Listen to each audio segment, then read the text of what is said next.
welcome to the Cinephiles, the KARE 11 Plus show where 3, or in this case 2, movie lovers get together and talk all things film.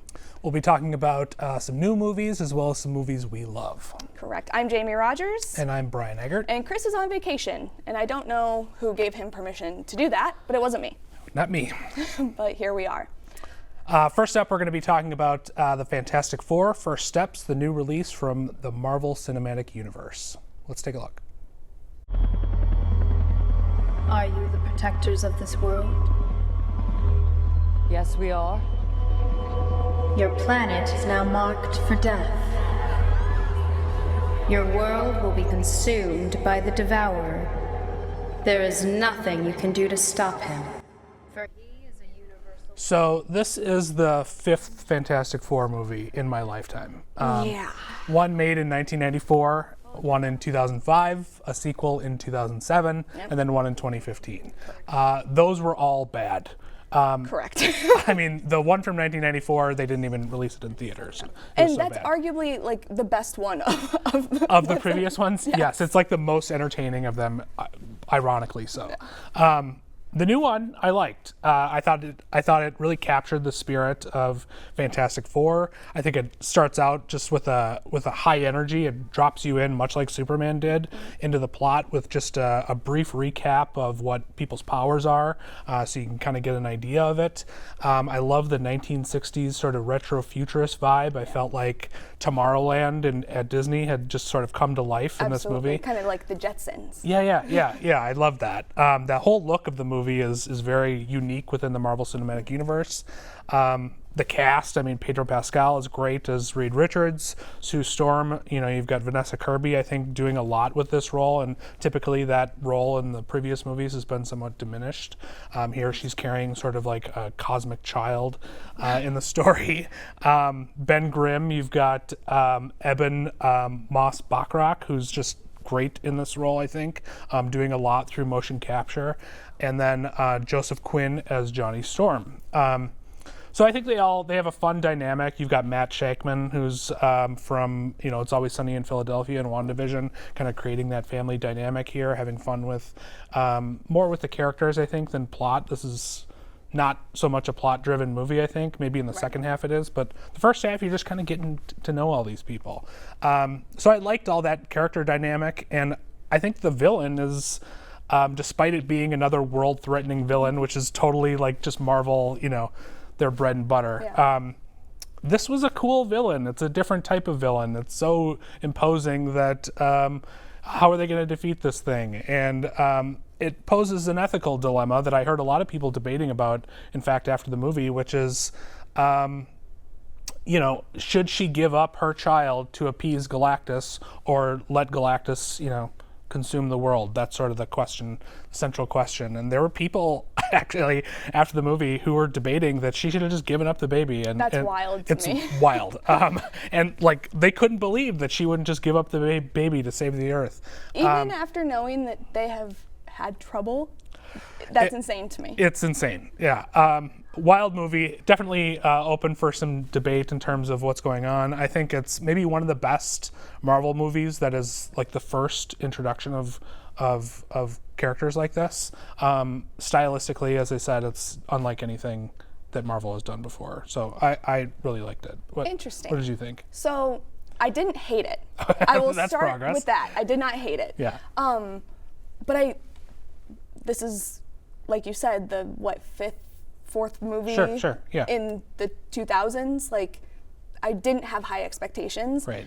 And much like Superman, I went in with low expectations, but then they weren't actually like exceeded like Superman was. Sure. And I don't know why that is. I don't know if it's because, to me, I'm looking at the screen and it's Pedro Pascal and Vanessa Kirby and Joseph Quinn and Ebon Moss-Bachrach, who are all very, very good actors, but have forged such a name in television rather than movies. And I'm not saying that directors or actors can't bounce between television and film, but this movie to me felt like it should have been a TV show. Oh, really?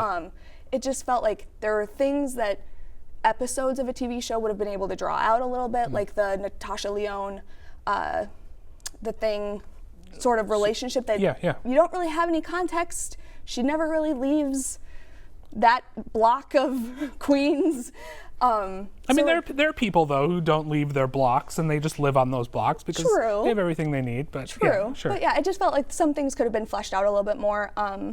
I do, like, while I appreciate that it didn't give us the backstory, the origin story, because we have seen it so many times, I do think we could have done with just a little bit more than just the flashbacks that we got.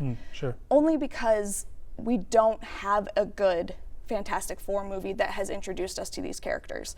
When Spider-Man Homecoming didn't give us the Uncle Ben backstory, that was great because we had the Amazing Spider-Man and the Sam Raimi Spider-Man series that were so good that we didn't need another one.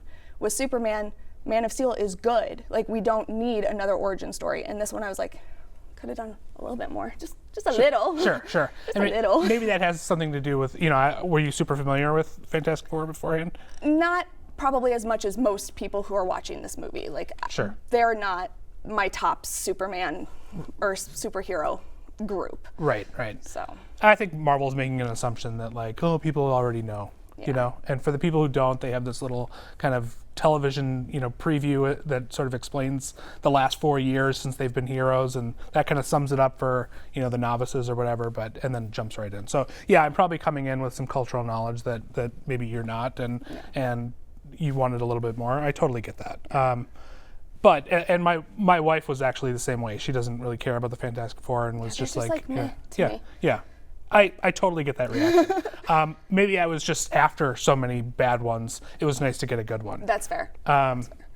Yeah, I mean, it's not a perfect movie. I think there's like some CGI that looks pretty iffy. I think no one's been able to do a good Johnny Storm, like a believable flame on effect. I think the baby, when the thing is holding the baby, it looks really bad, like laughably bad. Yeah. It took me out of the movie a little bit. But yeah, it's not a perfect movie, but I think compared to the last 3 years worth of Marvel stuff, I think it's pretty high up there, I guess. I would agree with that. I'm a little bit like, not that I necessarily have Marvel fatigue or that I necessarily think the world does, but that is a conversation. Yeah. But I do feel like once Marvel started releasing like 2 and 3 movies a year, you could see a pattern of like, okay, Iron Man was good, Iron Man 2 was good, Thor 1 was good, and then all of a sudden we're dishing out 2-3 movies a year, and of those 2, one of them is probably really good. The other one's kind of meh.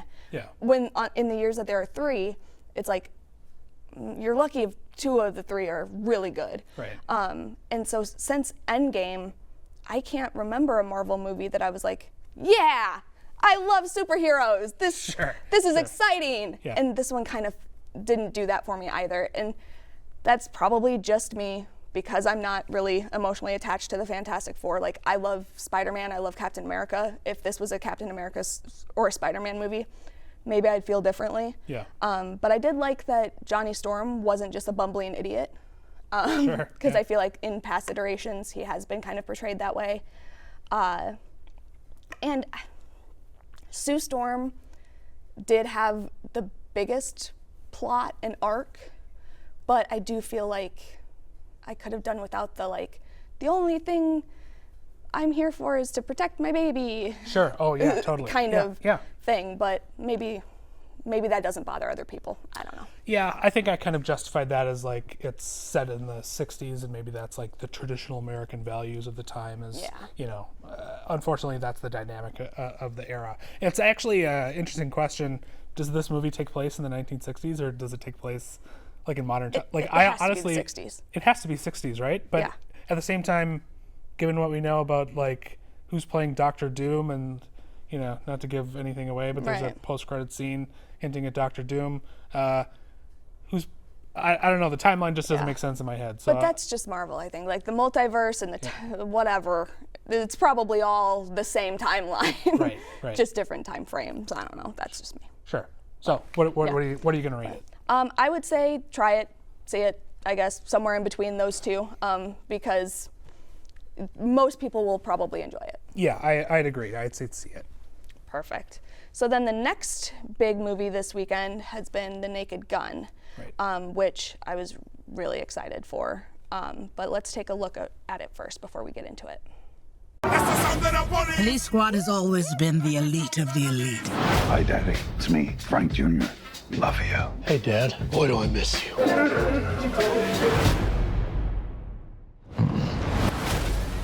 And you, Frank, are the best of the best. I just really enjoy, especially that clip, because rebooting a sequel that has someone in it that has controversy, it's like probably the biggest question.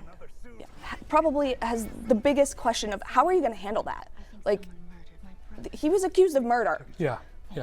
How are we going to acknowledge that without, like, I don't know, giving him accolades that he doesn't deserve or whatever. Yeah.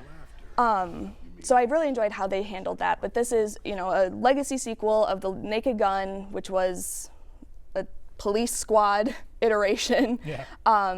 It's basically just slapstick comedy. I don't want to really get into like plot necessarily, just because like that will give a lot of it away. Yeah. And I just feel like you need to see this in a movie theater with a group of people, a group of strangers, with your bucket of popcorn or whatever you decide to eat in the theater, because while not all of the jokes land, most of them do. And maybe a joke that didn't land for me landed for you, or vice versa. But even when one doesn't land, there's one 10 seconds later that you're probably going to laugh at. And I think Akiva Schaffer and Doug and Dan, whose last names aren't in my brain right now, they did a really good job of remaking something, making it modern, honoring the past while moving it forward. Because I feel like I listened to something where Akiva had said, initially he said no to making this movie. And then Liam Neeson was attached and he's like, okay, well, maybe we can see what this is about. And he said that the first Naked Gun is a perfect movie, so what would be the point of making another one? But he did it, and I think he did a good job. Yeah, I agree. I thought he was very good in the role. I think what you said about it just being a certain type of humor, and either it's going to land for you, it isn't.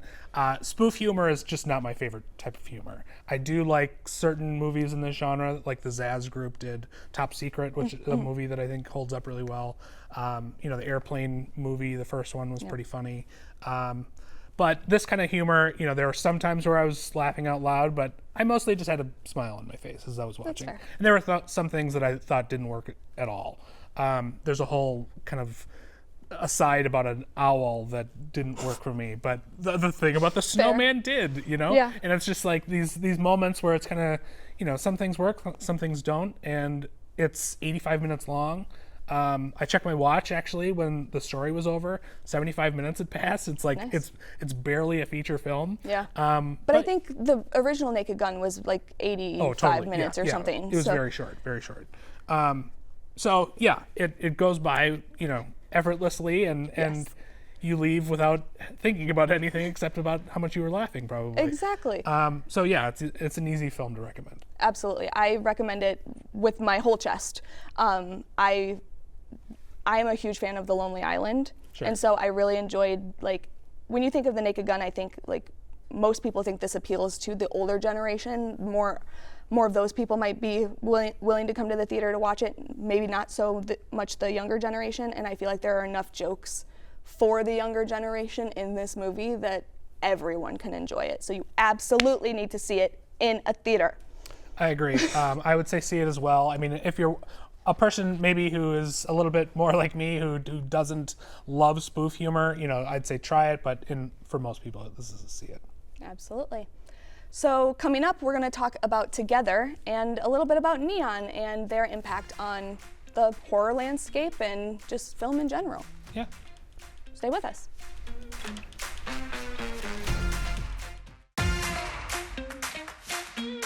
Welcome back. Now we are going to talk about the film Together. I am not really a horror person, but you are, so I'm going to let you take this one away. Sure. Well, maybe we should take a look at the clip first. What's going on? I don't know. Since the move, Tim and I haven't been on the same page. Please, do you love each other? Maybe we're just complacent. right. So this is Allison Brie and Dave Franco, who are a couple in real life. They are at an impasse in their relationship. They've been together for 10 years and are beginning to wonder if they are in a codependent relationship, if they're holding each other back, or if they are just in harmony. And there's a force in this movie that's pulling them together, like two magnets. And when they touch, they begin to fuse together into one person. It's really gross. It's very gross. It's very reminiscent of a lot of melt horror, which is a subgenre of horror. Things like Society from, I think it was 1990, where just people are melty and kind of fusing into each other. It also reminded me a lot of The Fly, which is a movie that I talked about on the first episode of The Sin Files as one of my favorites. A film by David Cronenberg, where another husband and wife couple are playing kind of in this body horror territory. This is a very gooey, gory movie.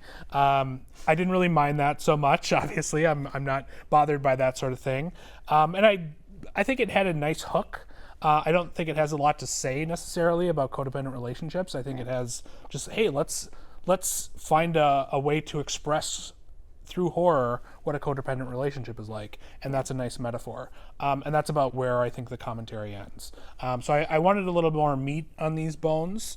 I will say that like some of the CGI, especially toward the end when they're fusing together, is maybe not the best. But they're, if you're into the whole gore thing, there's a lot of practical effects in here that are really gross and cool. But Absolutely.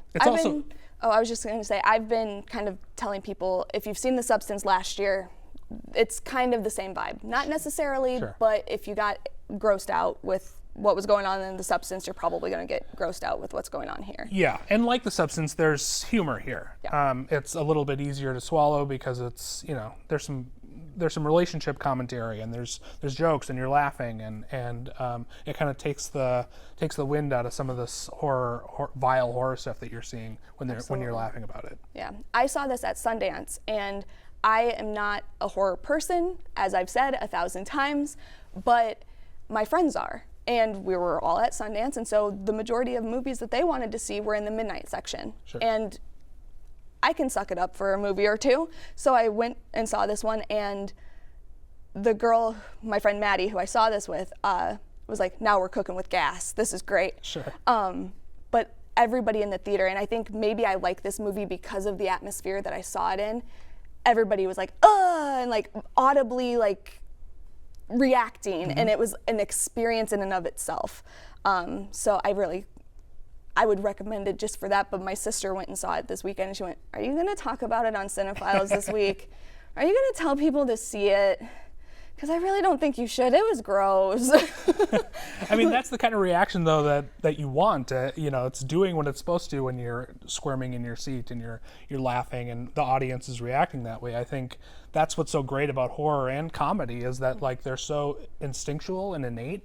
Like, you can't help how you're going to react. Whereas, like, a smart thriller, a political movie or something like that is largely dependent on kind of your personal experience. But a movie like this just kind of, there's something in your gut that is going to cause you to react, and I think that's really cool. So yeah, I would recommend you see it, but just know, I think that, check out The Fly, check out Society, some other movies like this that maybe handle this sort of subject a little bit better. Absolutely, and speaking of handling this subject matter, Neon, the distributor behind this movie, I think this was the highest price point of a movie at Sundance this year.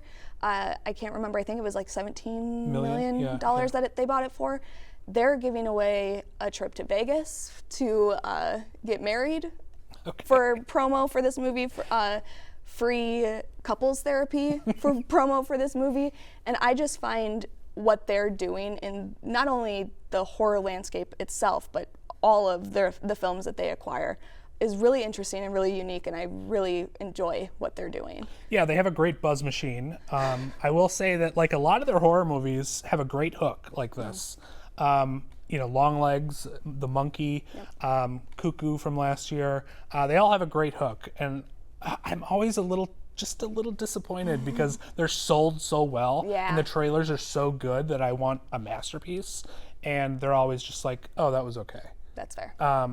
Together is probably like the better of the four that I mentioned. in terms of just executing on its promise. Whereas I felt disappointed, and I'm very much in the minority of not liking the Monkey or Longlegs and Cuckoo. I don't know. I think they oversell sometimes. That's fair. Sometimes they land. Like Titan was one of my favorite movies. It was my favorite movie of that year, and that's a very challenging horror movie released by Neon.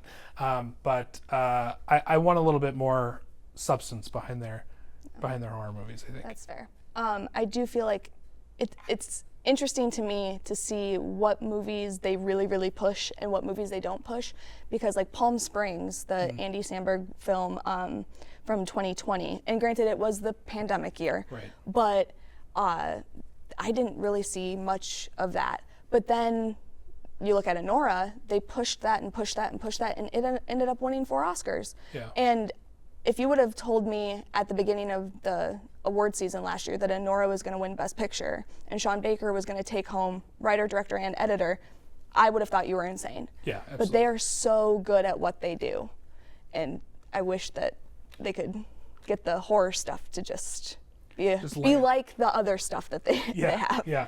I mean, it's when you look at their everything that they've released some amazing things. Oh, I mean, absolutely. Parasite, as I said, Titan was another one that I recommend people check out. But Worst Person in the World. Worst Person in the World was amazing. Great Right. movie.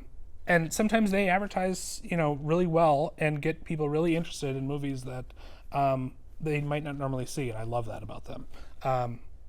I just wish some of their films were better. But that's that's everybody. That's I true of guess. every studio. Yeah. Yep. Yeah. So they're no exception. But I do always look forward to Neon movies because I know that's going to be something that's not mainstream. Absolutely. Yeah, that's one of the things that, like, if it's A24, if it's Neon, I'm probably going to go watch it. Right. Absolutely. Yeah. So there is some controversy around this movie. Yes, that's what I was going to say. Together is facing a lawsuit, and we're just going to talk about it very quickly.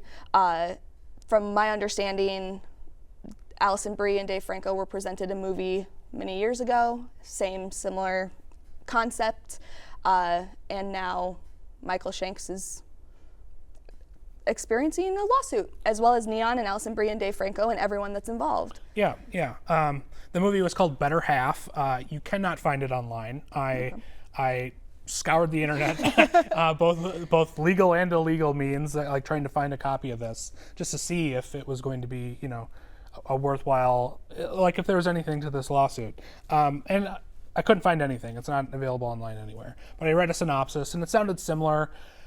At the same time, I don't know that, it could just be synchronicity or like a confluence of ideas that happen to come up around the same time. I mean, this has happened throughout. There's been a lot of like twin movies that have come out. Oh, absolutely. That's what I was going to say. Sister movies happen all the time. White House Down and Olympus Has Fallen is like the one example that I always go to because those are the exact same movie. Or Deep Impact and Armageddon or Volcano and Dante's Peak. Like Hollywood just sort of comes up with these ideas. They hear another studio's they're doing a movie bonding movie or a person bonding movie, so let's do one of our own.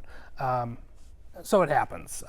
Whether or not there's anything to this lawsuit, who can say? Absolutely. And then very briefly, Chris obviously isn't here, but he gave us a Cinegift last week. It was Always Outnumbered. I guess we can talk about it more in depth next time when Chris is here with us, when he can tell us why he assigned it and all that jazz. But just tell me really quickly what you thought about it. Yeah, Jimmy, it's an HBO and movie from the 1990s. Hey guys, why don't you let me tell you? Oh. Whoa, Okay. look at that. Hi, Chris. What's going on here? Yeah. You're supposed to be on You vacation. think I was Why are gonna you miss here? my Cinegift? Bobby Jensen. You think I was gonna miss my Cinegift? Jackie's going to be so mad at me that you're on this episode from home when you're supposed to be Hi enjoying guys, time off. how you doing? I'm on vacation. But I gave you the Cinegift, and I said, you know what? They're going to talk about it without me, but let's surprise them. Love it. Wonderful. All right, why'd you give it to us? Yeah. Tell us all the things. I can't quite figure it out. I mean, this is a 98 release. This is based off of a book from Walter Mosley, who wrote Devil in a Blue Dress. And I think I gave it to you because it was probably the first sort of rated R, grown-up movie that I saw that impacted me in a way I couldn't figure out. It gave me so many different emotions about manhood, fatherhood, righteousness, morality, survival, racism, all these things packed into one low budget film. And it made me fall in love with Lawrence Fishburne too, because his performance is fantastic. And I don't know, I kind of gave it to you instinctively for those reasons, I think. And I watched it again this morning to see if it checked up to what I remembered. And I was like, yeah, it's still a good movie. What did you guys think? Brian, you go first. Yeah, I was really impressed with this. I'm surprised actually that I hadn't seen this because I was very into these kind of films in the 1990s, like Boys in the Hood and South Central and Juice. And I think it's maybe just because my family didn't have HBO that I didn't see this movie. But yeah, it was a nice surprise. Walter Mosley, I've seen Devil with the Blue Dress. I've seen other movies that he's written and really appreciate his writing. I love how it's just kind of like an episodic, very sort of novelistic story. It's actually not very cinematic in the way that it's told. I could see this working extremely well as a book. But I loved Lawrence Fishburne as sort of this moral compass who's not without his own flaws, not without his own issues. I really thought it was well directed. Michael Apted, who's a famous director, he did the Up series, for instance. Wonderfully acted by Lawrence Fishburne, and Bill Cobb's just, I was in tears at the end over Bill Cobb's, I think. Same. Such a great performance there. Absolutely. What did you think? I say this probably every week that I can't add anything that you guys haven't already said, but I cried, shocker. And it was so touching. Like when I saw that it was a 1998 TV movie, I was thinking, Lifetime, those types of movies. Like some of them hit, some of them don't. And I was really, really surprised about this one. And I thought that the overall theme of community and our responsibility to each other really hit me hard. And I think that was probably the most impactful part of the whole film. Yeah, absolutely. Chris, I cannot kind of believe reminded me of like Dostoevsky or something, where it's this, nobody's good and bad. It's what you choose to lean more towards as a human. I mean, that's what we all are, right? And in this case, Lawrence Fishburne is this ex-convict who murdered a woman and a man and spent 20 years in prison, got out, and now he's in Watts trying to get a job, but because of racism he can't, and because there's no resources around him he can't, so he collects cans. All the while, though, there are other sort of criminals, drug dealers, thieves, robbers, and he's trying to be a good man. And he does things that are rare, and he stands out. And I don't know, I really love that flick, and it's not a high-budget deal, right? Oh, two things. One, Isaiah Washington makes like a big first appearance. He's the robber in the diner, right? Yep. Pretty good scene.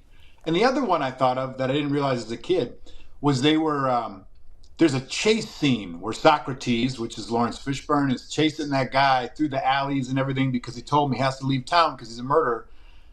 And they're playing jazz during the chase scene. And I was like, I've never seen elevator jazz played during the scene. Don't call jazz music elevator music. It was cool. It was just neat. It's very cool. It reminded me a lot of In the Heat of the Night, actually. There's kind of jazzy. Yeah, a little chaos. In the Heat of the Night, yeah. And it's that randomness that kind of fuels that scene in a nice way, yeah. Yeah. All right, guys, I'll let you wrap it up. I just want to say hi. You can figure out the rest of the show. You're doing great. Love you guys. Thank you. Love you. Thanks. Love you.